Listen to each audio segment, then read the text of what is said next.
I'm Stacy Gordon. Welcome to That's My Jams Hey Mom Special Holiday Edition.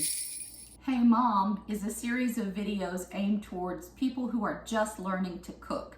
Basic skills for people that have never had to cook before. Whatever holiday your family's gathering for, if they expect you to bring a dish, you've come to the right place. So, you're new to cooking, and you've been asked to bring a dessert to holiday dinner. Let me just tell you that the person who invited you is not expecting much from you. They think you're going to stop at the store on the way to their house and pick up some kind of store-bought dessert. Not on my watch. Today we're going to learn how to make two things that I guarantee will impress your hostess. One is easy, one is even easier. So stay tuned because this year you're going to be killing it at holiday dinner. The first dish I've chosen for today's double feature is a dessert that I've been seeing on a lot of menus at the upscale and trendy restaurants around town. Bourbon Bread Pudding. Now this is the recipe that I deemed easy, and it is easy, but it does have a lot of ingredients, so do not let that intimidate you.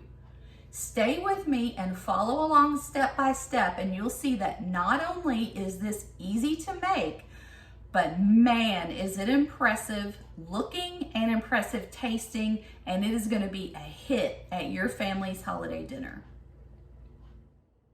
First step, one of my favorite things, a great big old bowl.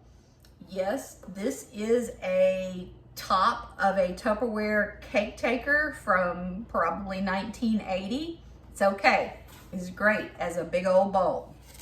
We are going to mix 1.5 cups of sugar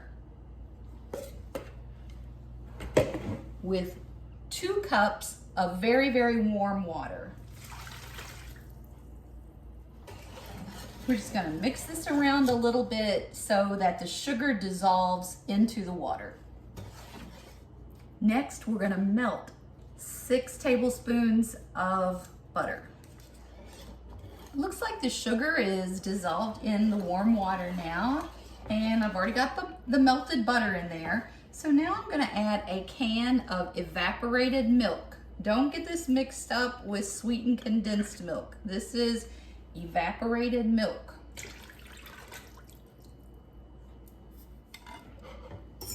I've got 5 eggs that are lightly beaten, and I'm going to put those 5 eggs in next. Next ingredient is a package of dried cranberries. This is a 6-ounce package, and I'm going to put the whole thing in my mixture. Next ingredient I think is a really, really important one, and that is golden raisins. Now guys, I know you start thinking, ew, raisins. I don't like raisins either, but these golden raisins are the bomb, and they are so good in this bourbon bread pudding. About the same amount as the cranberries. I don't measure them, but I'm gonna say that's about 6 ounces. Next ingredient, 1/2 cup orange juice. 1 teaspoon cinnamon. Add about 2 ounces of bourbon to this mixture if you want to get the full bourbon bread pudding experience. Make sure everything's well blended. And now comes the star of the show. The bread. This is a regular size loaf of French bread, and we're gonna cut that up and put it right in our mixture.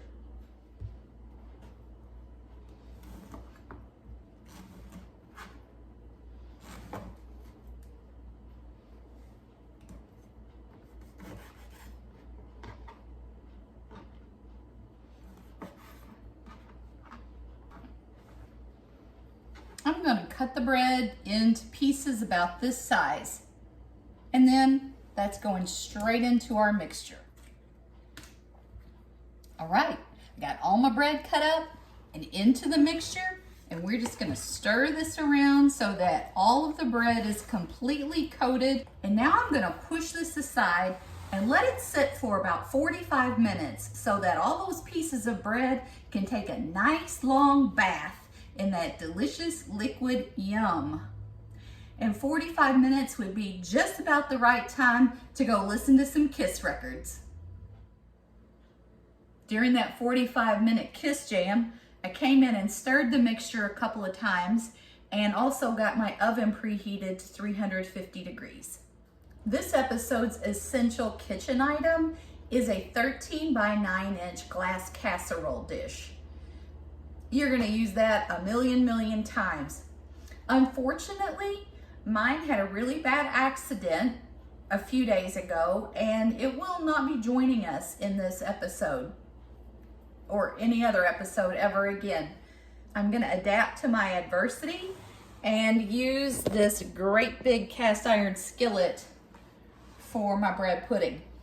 You can see that's been soaking in the bath and it's ready to go in the pan. You can use your 13 by 9 pan. Just be sure to coat it with some butter first. I just want to make sure that all of the bread is distributed evenly. All of the raisins and cranberries are kind of mixed around and not all in one place. And now this is ready to go into the oven. The bread pudding only has a few more minutes to bake, and it smells incredible in this kitchen right now. So while that's finishing up, I'm going to do the last step, and that's going to be the topping for the bread pudding. I'm going to melt 2 sticks of butter in this saucepan. I've got this butter melting over some medium heat, and it looks like it's completely melted now. So I am going to add 1 cup of brown sugar into the butter. And I'm just going to mix that until everything is well blended.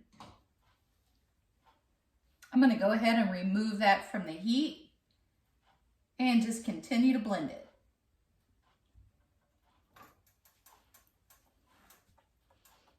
Ooh wee!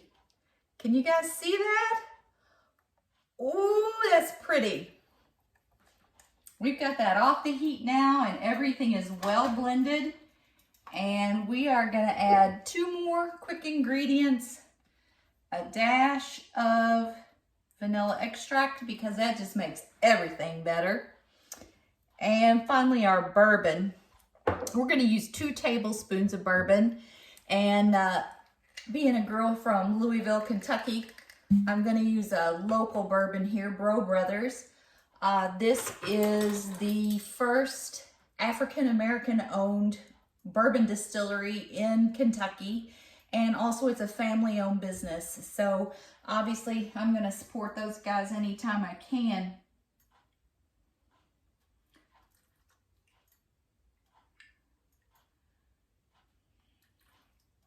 All right, 2 tablespoons of my Brough Brothers bourbon. We're just going to mix that in. Now, if you just don't want the bourbon for whatever reason, you can still enjoy this sauce the way it is because it's, how can you go wrong with brown sugar and butter and vanilla? But in my opinion, the bourbon is what makes this dish, and good stuff.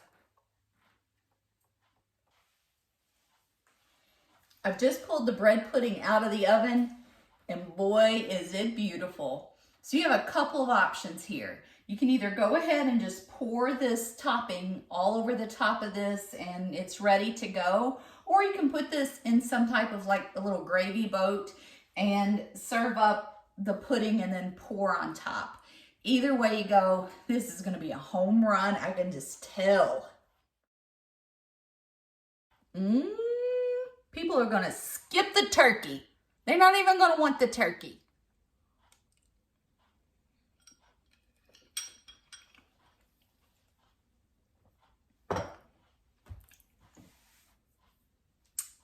Y'all just won Thanksgiving. You win. You win if you take this. Just in case the bourbon bread pudding wasn't your cup of tea, I promised you a second, even easier recipe. So now let's get ready to make some peach cobbler. I promised you super quick and super easy. So this week's pantry staple of the week is going to be canned pie filling. Now this is for the holiday season. The rest of the year you may or may not want to have this in your pantry, but I think it's always good if you want to throw together something quick. Personally, I usually keep peach, cherry, and apple. These cost anywhere from $1 to $2 a can, and they can be a lifesaver if you want to throw together something quickly. So that's our holiday pantry staple of the week. I'm going to make my cobbler today in this square baking dish. If you're taking yours to someone else's house, you might want to get one of those disposable aluminum pans at the store. It really doesn't matter as long as you're in this size range. So we've got our oven preheating to 350 degrees. That's step one. Next thing is we are going to take about 2/3 of a stick of real butter and put it in our dish. We're going to throw this in the oven and let this butter melt for a few minutes. So while that butter is in the oven in our glass dish melting, we are going to mix up our batter. Now guys, this is the simplest recipe possible. We're going to start out with 1 cup of sugar. So 1 cup of sugar. Next thing we want is 1 cup of baking mix. Bisquick is a name brand, or most stores have their own brand. Perfectly fine. And if you don't have this, no worries, you can just use flour. We're going to use 1 cup. Our other ingredient is milk. So 1 cup of milk. In case you didn't notice, that's 1 cup sugar, 1 cup Bisquick or flour, and 1 cup milk. It can't get any easier than that. Now we're going to take our wire whisk and we're going to stir this up until it's nice and smooth. A wire whisk is handy because it's going to get any kind of lumps that might be in there out. My house is very humid because I live on the river, so a lot of times my sugar will have clumps in it. You've probably seen that on some of my videos. That's why I really love a wire whisk, because that's going to get everything nice and smooth, no lumps. I believe our butter's melted.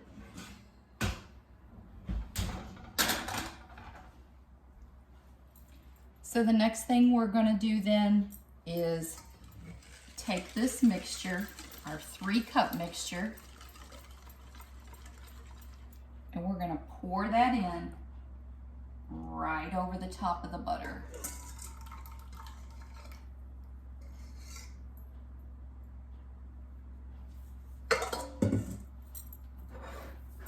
Next, we're going to take our pie filling and a spoon, and we're just going to start spooning this in throughout the cobbler.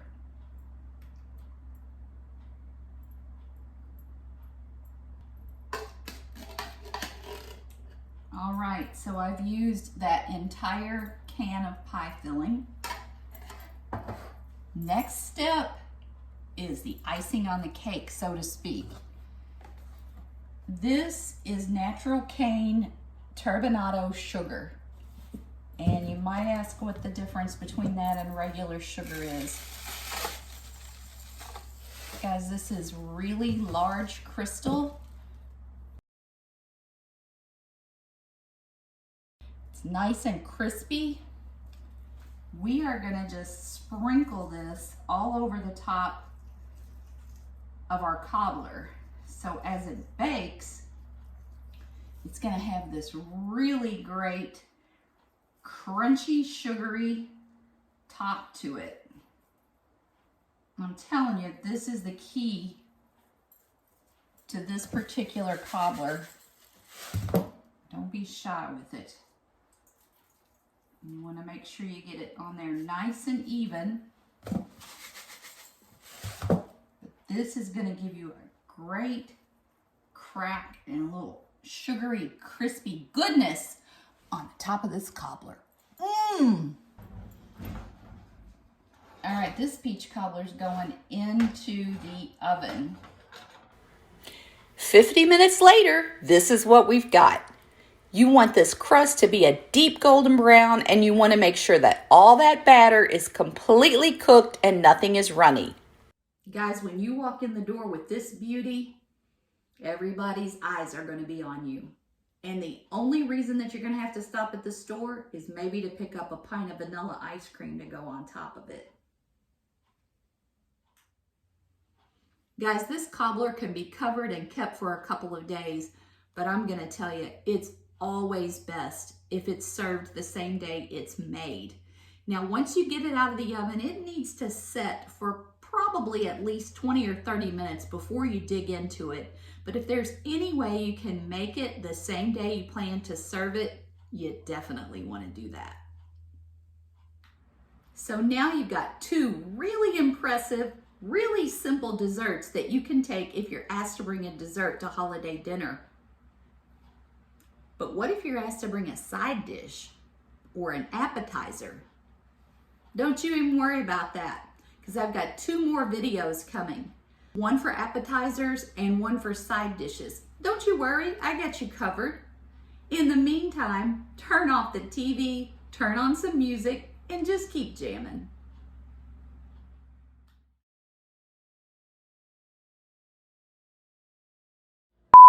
This week's essential kitchen. This week's essential. The essential kitchen. The essential kit. This is just a regular size loaf of French bread, and I'm getting ready to just start breaking it up. And normally at this point in the game, no.